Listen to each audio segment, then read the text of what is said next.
What is going on, gamers? Today I'm going to be finally talking about how I build my armies, but before I do that, I have to explain to you how the AI builds their armies, so that way you can fully understand how I build my armies. Alright, I got a new legendary campaign here. I just wiped out the Etruscan League. We are currently at 7 turns in the game. So let's focus on 2 factions here. We've got the Liguria, however they'll pronounce them, and the Arverni here. So this faction here has almost nothing. This settlement is bringing in almost no gold. But look what it can support.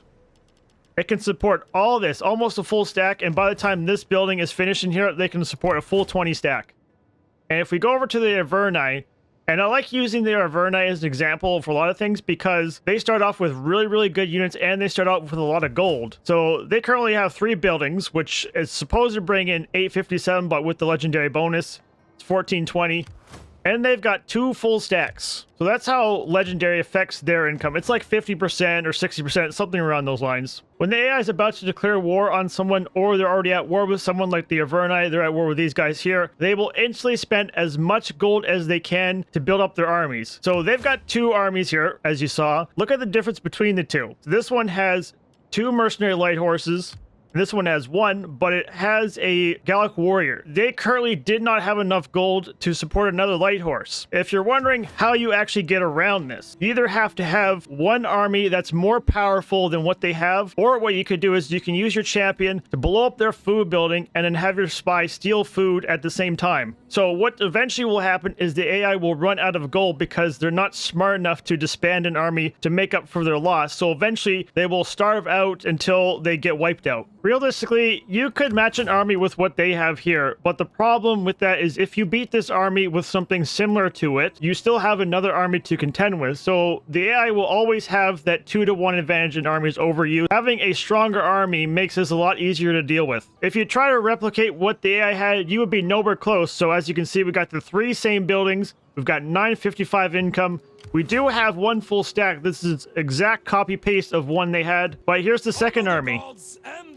That's literally all we can afford. And currently we are in autumn. So next turn we will either be very close to negative income or we'll be in the negative income. Also keep in mind, this is just really early game. Depending on how the map develops will depend on how much armies the AI has or the quality of their armies as well. Now for the $1 million question. How do I make my armies? So when I do make my armies, I have to think of 2 things. 1, which is auto-resolves, and 2, they have to be able to fight minimum 1.5 armies. If I was to fight this army here by the Arverni, this is what I use. I would use the Principes, and I have 3 cavalry units and also 3 range units. So the reason why I have 3 cavalry and 3 range units is because of a 3-3 rule I've always done since I've been doing legendary. But the nice thing about this is depending on how much cavalry or range units the enemy has, you can actually just trade out like 1 Velite for 1 Principe or 1 Equite for 1 Principe. I have always found that a strong melee line is more important than anything else, and the auto-resolve also prioritizes melee infantry over everything else. So by having good melee infantry, you usually would have good auto-resolve. The auto-resolve doesn't really make sense sometimes, so you might have to fight battles manually. But then again, if you have good melee infantry, manual battles will be easy. That being said, there is a couple armies that counter mine, which are cavalry spam or range spam, like the Adrician Kingdom Peltis spam or horse factions. I find those battles pretty frustrating to fight since the AI only uses skirmish mode, so I usually just auto-resolve them anyways. Rome, however, is in a pretty unique spot because they have the loose spacing ability and the attacking tuxedo, which makes fighting them really easier if I ever wanted to fight them. As for my research, so when I research my stuff, usually I would get at least the next tier of units up, like I have the Principes here, so that way when I do fight battles, I don't have to worry about my units being weak, and then I'll eventually get something with upkeep reduction. Once I feel like I need to start switching over, it's pretty much philosophy because on legendary, when you take a settlement and you have to convert the culture over, it takes a long time and there's a ton of penalties that comes with legendary. Eventually getting these will really make a big difference, but I don't usually prioritize these right away. In most cases, when it comes to the barbarians, you can get, I don't know, it's like a 5-6 turn research and you already have your tier 3, and then I will immediately go over to stuff with public alphabetical order and cultural conversion. Let's take a look at a different faction. So Sparta, I still have the 3 cavalry units, I got 3 range units, then I've got hoplites, and then I got Spartan pikemen. So the reason why I do 4 pikemen is because pikemen don't usually do good in auto resolve as opposed to just a regular Spartan hoplite, but 4 seems to be like the magic number I found, that it's like just good enough for auto resolve, but at the same time it's still good enough to fight battles manually, especially when you do defensive battles. If I was to add some siege equipment, I'd do a few things. A lot of times I would just get rid of 1 cavalry unit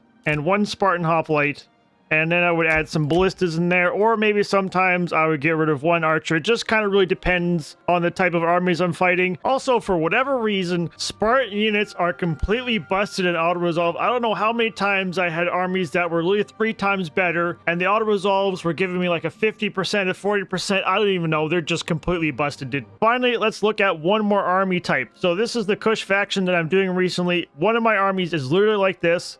So I've got the general as an elephant, I got 2 more elephants, 3 cavalry, 3 range, and some melee infantry. So I have less melee infantry, but I have the elephants. So the elephants are pretty much counted as 3 or 4 more melee infantry. Elephants in the game are really, really busted units, and they're fun to use. If I have a faction like this with elephants, I will not do siege battles because like elephants and cavalry, they both do terrible in siege. I did get some comments in my previous videos saying why I do this or why I don't do this, and I got some people kind of confused on my playstyle, so hopefully this will kind of help shed some things. I don't play like a lot of content creators, okay? That's what we can all kind of agree with. I play like an alien. But anyways, thanks for watching.